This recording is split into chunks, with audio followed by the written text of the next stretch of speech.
Aloha! If you're an artist looking for conventions to apply to, you may have stumbled across this one, Kawaii Kon.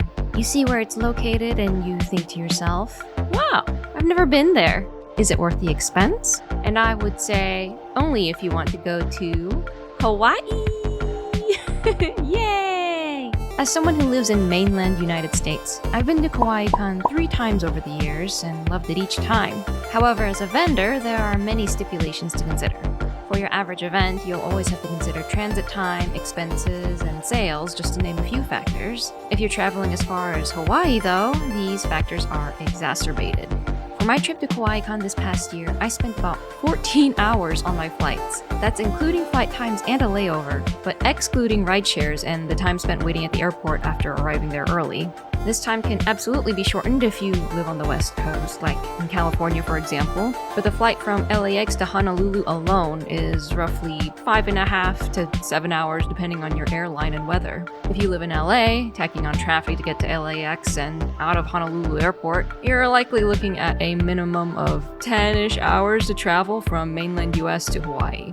If you're susceptible to motion sickness on flights, I would absolutely bring medicine for this long of a flight. If you've never been in the air for that long of a time as an adult, I would also bring motion sickness medicine. Better to be safe than risk a splitting headache or throwing up. Now, if you're willing to go through the transit time, at the end of your flight to Honolulu, you'll be given a Hawaii Agricultural Declarations form on which you have to declare your flight information, where you'll be staying, and if you'll be carrying certain goods.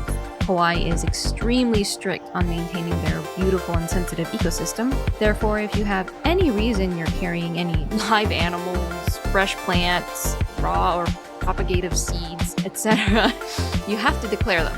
If you declare them, it doesn't mean that you'll be in trouble. But if you don't declare them and they find out, you will absolutely be in trouble. They even have specialized scanners at their airport for agricultural screening. General rule of thumb, please be respectful. When you play stupid games, you win stupid prizes, okay? Thursday. During my trip this year, I went with my partner, and once we disembarked from the flight, we had to take the Wiki shuttle baggage claim.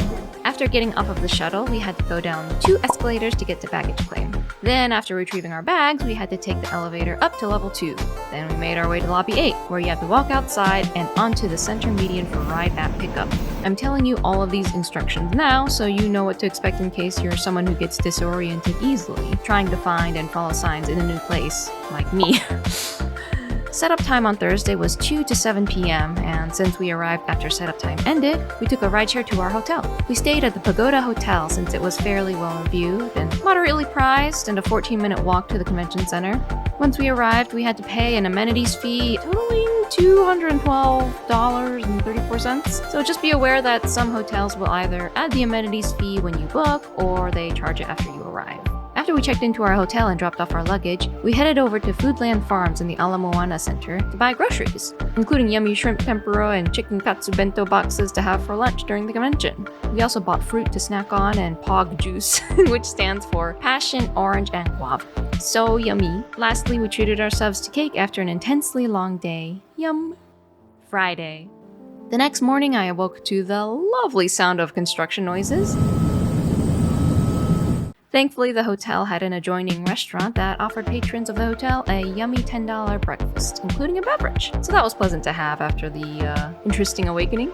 Here is where I'll say that I haven't had a single bad meal during my 3 stays in Hawaii. Be prepared for the fact that even if you're trying to save money, eating out will generally cost you around $10 to $20 per meal or more, depending on how fancy you're getting. It's definitely worth allocating a decent amount of your budget towards food here, definitely more than your average convention. The food in Hawaii is so delicious. Personally, as a fan of seafood, I struggle to think of anywhere else that I've had fresher tasting fish. I'm also a fan of fresh fruit, which was so plentiful and served in so many locations. I will be talking a lot about food during this trip because it was so good, but also because food is an important part of culture and traveling. If you're looking to snack, there are tons of wonderful varieties. One of my favorite foods to bring to the convention to snack on throughout the day is the glorious musubi. They're small packed rice balls that are usually served warm. Sometimes they have a filling like tuna or pickled plum, or are sometimes layered with seafood, spam, or egg. There are specialty restaurants that serve tons of varieties of musubi, but you can also grab them at grocery stores or ABC stores. Now, in the mainland US, ABC stores are typically reserved only for liquor. However, in Honolulu, ABC stores are more like convenience stores. They do have liquor sections in the back, but the majority of the store contains other goods, including food, souvenirs, and assorted goods you might see at your typical convenience store. They're extremely handy if you need to grab and go, so I recommend checking them out during your stay. Now, let's get to the convention. About a month prior to the convention, artists and vendors are emailed an information packet with event times and shipping information. Setup time on Friday was 9 to 11 a.m., with the hall opening at 10:55 a.m. to lifetime and VIP members. The hall opened for general admission at 11 a.m. and closed at 8 p.m. For those who chose to drive to the venue, it was $15 per exit to park in their garage. Table costs were $306.33 for a standard 6-foot table, including taxes and fees. The setup could be no higher than 5 feet from the top of the table. For an 8-foot pro table with better placement, it was about $225 more, and the setup could be up to 10 feet tall. For additional badges, you could purchase them for $60 each if you bought them with your table during your application, but they're $100 plus taxes and fees if you purchase them afterward. Also, just a note, Kawaii Kon did announce that there would be renovations to the venue, so this may affect event hours, accessibility, and locations in the future. They also announced no parking will be available at the venue during construction for the next year. If you're arriving to the convention hall via rideshare, your ride will likely drop you off at the front of the building. Thankfully, it's an extremely brief walk across hard flooring from the front doors to the exhibit hall. It has historically been one of the least painful setup experiences as an artist, so thank you, Honolulu. After setting up and having a full day of selling, we closed up and had tacos at a nearby food truck called Maita's Grill that really hit the spot after a long workday. We then went for a relaxing evening at Ala Moana Regional Park. Along the park were boats, fishermen, and people picnicking and grilling at night. It was so fun just to stroll through and take in the sights. Eventually, we arrived at the beach where we absorbed the sounds of the crashing waves and watched as the local kids tried to catch crabs in plastic solo cups. The beach was covered in these little crabs digging holes and defending their burrows from other crabs. Saturday. When we arrived at the hall, we were greeted by this lollipop at our table. So sweet! The hours on Saturday ran from 9 to 10 a.m. for setup, and 10 a.m. to 7 p.m. for general admission. For us, in terms of sales, Saturday was twice as busy as Friday. After closing up, we had this amazing pizza for dinner at Zuchi Pizza, which was in this courtyard that had several restaurants and food trucks parked in it. You'd think maybe so many ingredients on a pizza would make the flavor confusing, but somehow it all harmonized so well. For dessert, we had this wonderful little cannoli dipped in chocolate chips and crushed pistachios. Sunday. For breakfast, we went out to Lily Ha Bakery at the Ala Moana Center to buy lili koi and poi donuts. For those who don't know, lili koi is passion fruit and poi is a Polynesian food made from taro, so it can taste somewhat similar to sweet potato. These donuts were so soft and sweet. The lili koi donuts were fluffy, and I especially love the poi donuts, which don't look like they'd be particularly soft, but when you bite into them, they feel like a cloud and they have such a gentle sweetness and texture. Sunday's hours for the convention were 9 to 10 a.m. for setup and 10 a.m. to 4 p.m. open for general admission. Then at 4 to 6 p.m. was the time for breaking down our tables. Sunday sales for us were definitely busier than Friday, but not quite as busy as Saturday. It did leave us with enough time to take brief walks around the hall to shop, which I happily did. I mean, just look at this jersey. It's so cool. Gormagala. And I've never seen a hat that looked so me-coded before in my life. I had to get it. For lunch, we had these packed poke bowls from Ohana Poke House, which was a light 7-minute walk away from the center. If you've enjoyed poke before, or just enjoy fresh fish in general, I highly recommend getting poke while you're in Hawaii, since this is where it originated from. Nowhere else makes it quite like this. When Sunday was done, we packed up our belongings to transport to the hotel, and we were free. Naturally, we had to treat ourselves, so we got creme brulee ice cream from Grill's Soft Serve. Creme brulee is one of my favorite desserts, and this did not disappoint. Monday. Finally, the real vacation began. After a full night's rest, we of course had to start the day right with an amazing breakfast. We went to the Cream Pot, which is this beautiful European restaurant connected to the Hawaiian Monarch Hotel. The food was pricey, about $30 to $40 per person, but so delicious. We had the fluffiest and most divine souffle pancakes and French toast. We then took a rideshare to Byodo-in Temple, which was tucked into the foot of the Ko'olau Mountains. The 37-minute drive there was so scenic. The path winds through the valley of the temple's Memorial Park, which contains perhaps one of the most picturesque cemeteries I've ever seen on rolling green, sunlit hills. The temple itself was built in 1963 as a non-practicing Buddhist temple and welcomes people of all faiths to worship. You can burn incense and pray to the large golden Buddha inside. Just be sure to remove your shoes at the shoe rack they provide outside. They even have a little gift shop nearby where you can buy souvenirs and fish food to feed their many koi fish and birds.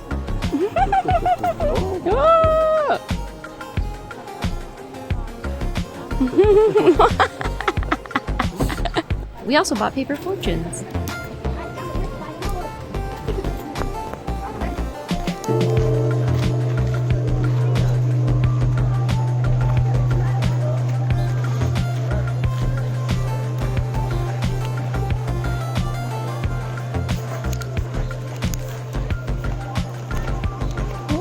Very lucky.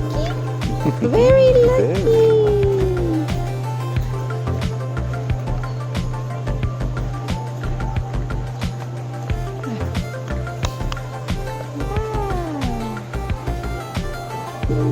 In general matters, you will meet a person who supports you. It is necessary to ask someone for help. Your diligence will ameliorate relations with people around you. Please keep your strength and enjoy your life positively. With the morning mist cascading over the temple and the gentle ring of the large sacred bell outside, it was such a serene experience that helped me center myself and feel at peace with nature. Entrance tickets were only $7 per person, and it was absolutely worth the visit. After descending back down the mountain, we stopped for a short lunch break and set out for our next adventure, hiking at Diamond Head Crater. The crater is one of Hawaii's most famous landmarks, formed roughly 300,000 years ago from an eruption. It does require a reservation in advance, but the entrance fee was only $5 per person, free if you're a local with a Hawaii ID. The hike from the trailhead to the summit was a somewhat strenuous 0.8 miles, gaining 560 feet in elevation, but family-friendly with concrete walkways and rails. The trail even led through a military station and tunnel that you had to climb down through. Even though it was raining lightly the entire time we were there, it was so worth it. Made it. You could see the entire eastern side of the island from the summit, from the mountains to the shimmering ocean.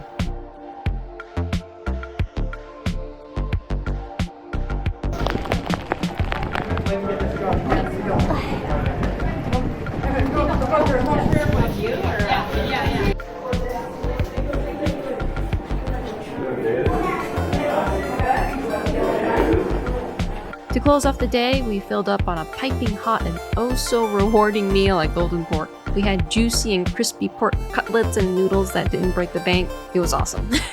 Tuesday! We messed up. Initially, the day started great. We were going to snorkel with the sea turtles. Got on the boat, got to see the beautiful shoreline, and even saw turtles surfacing near the boat. However, by the time the boat dropped anchor for us to begin snorkeling, we realized our mistake. We didn't take any medicine for seasickness. We thought we would be fine since it was such a short trip, but it wasn't. It was extremely cool getting to snorkel and see the fish underwater, the canyon and coral below us, and the sea turtles swimming, but we felt like death during and afterward. After the snorkeling, we lied down on the beach for a half an hour before going back to the hotel to sleep off the nausea and headache. Please learn from our mistakes. Since it was my partner's first time in Hawaii, we did the overpriced tourist thing and went to a luau. I know, super cliche and expensive, but we actually had a great time. We found one that wasn't going to empty our wallets, and we got to learn about Polynesian history and culture through their performances.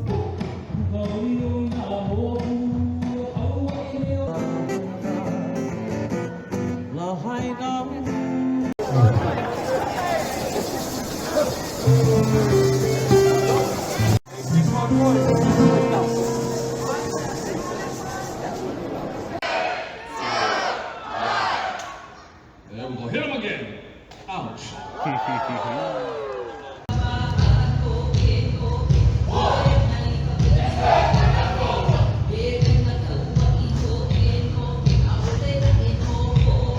We were served drinks and food, and the staff was warm and cheerful throughout. They also gave us these temporary tattoos and seashell necklaces. While there are certainly other valuable ways to learn about Hawaiian culture, I don't regret this one, because it was fun. Wednesday. This was our last day in Honolulu. Our last stop was to the Aloha Stadium swap meet, which was essentially a huge flea market. It was so big we didn't even have time to see all of it. We wanted to get souvenirs for our families at home, and this seemed like a fun way to do it. The venue was cash only, and bargaining was allowed. There were goods of all kinds, including clothing, instruments, tea, jewelry, artwork, and so on. A fun place to go if markets are your thing. Finally, the flight home.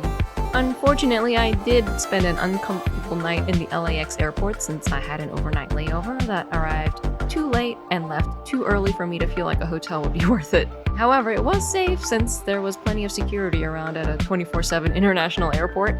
Overall, I loved my stay in Hawaii for the most recent Kawaii Kon. I've loved it during all my past stays at the other Kawaii Cons. I know I mostly talked about what happened outside of the convention, but that's only because Hawaii has so much to offer. In previous visits, I hiked to a waterfall, visited the aquarium, toured at Kualoa Ranch, snorkeled without getting seasick, got showered in snacks by friends, ran from a storm into a restaurant that served the most decadent grilled cheese, and watched an awe-striking sunset on the beach. I love this place. There are so many adventures to be had. Now, if you're someone who wants to spend a good amount of time sightseeing around the island, people do recommend renting a car. There is a ton of traffic near Waikiki, but as you get further out, the roads become less congested, and it's a beautiful drive with mountains on one side and the ocean on the other.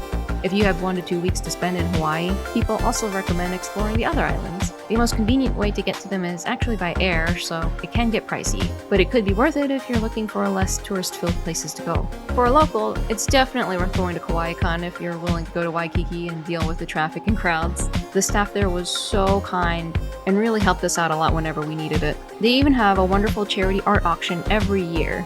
If you have to fly to Hawaii and you're not a vendor or artist who usually gets huge sales, then going to Kawaii Kon will essentially feel like a paid vacation. The money you earn at the convention can cover your stay, plus a couple of days of vacationing, but not usually a ton of profit outside of that. Now, I did have help for 2 of the years that I went. However, I did do 1 solo trip, and that was also tons of fun. I saved enough money during that solo trip that I was able to enjoy the islands for 2 days after the convention and made a decent amount of profit.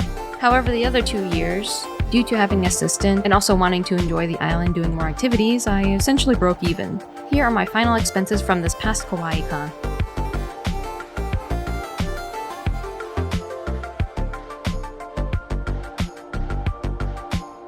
I love going to conventions. I love meeting fans, geeking out over shows and games, seeing super cool guests, laughing with friends, feeling validated over my pursuit of art, and also traveling.